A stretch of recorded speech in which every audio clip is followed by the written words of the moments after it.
Panguva ino nyika yese yoshamisika paona kuti aiwa Zimbabwe ida kupiwa a non-permanent seat of the UN security. Vari panapa pari kunzi Zimbabwe aiwa is fostering its commitment pamwe chete nekuupholda international peace. Zvinhu zvashamisa vanhu vachiti aiwa zviri kuitika munyika yeZimbabwe nezvatiri kuona aiwa maunions anonyatsokuzivikanwa kunzi these unions they must be there for the citizens. Panguva ino vakaita sana UN vana Sadc pamwe chete nana AU panapa tiri kuona kuti vagari venyika yeZimbabwe vari kugara zvavo vachingosara vangoresigned, but tiona the regime nekuva corrupt kwayo kwari kuramba nevanhu ichiramba ichiprogressa. Not subscribe or like on the bell icon. Tinipinda paenda niki mangwana budanyora chiti Zimbabwe is bidding for a non-permanent seat in the UN Security Council for the 2027 to 2028 term. The bid has already been endorsed by both Sadc and the African Union.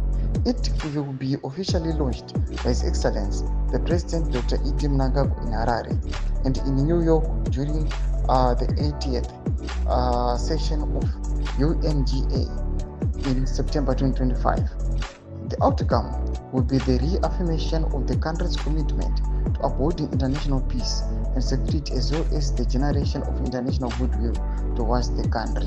Ndo mashoko amudanyiko panapa naniki mangwana atiri kuona panapa ari kushamisa vanhu achiona kuti aiwa the country iri kutadza kutouya zvayo ichifaita tsigidzi zvadzo dziri kuonekwa kunzi dziri kuonekwa kumbare, dziri kuonekwa muzvipatara and the likes.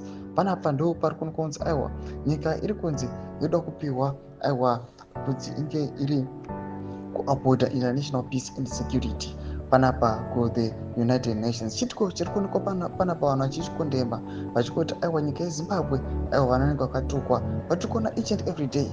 Now people they are now supporting Bob Shogeza vachiti aiwa kunyange zvakigeza zvikazonzi mangwana amuka akafailure but ambozama bombshow ambozama kuexposa chokwadi vanhu chavakanga vasingazivi, and the regime is now desperate pamusoro pemashoko iwaya. Atudze mafunguro enyu muri kudii pamusoro pechitiko ichi.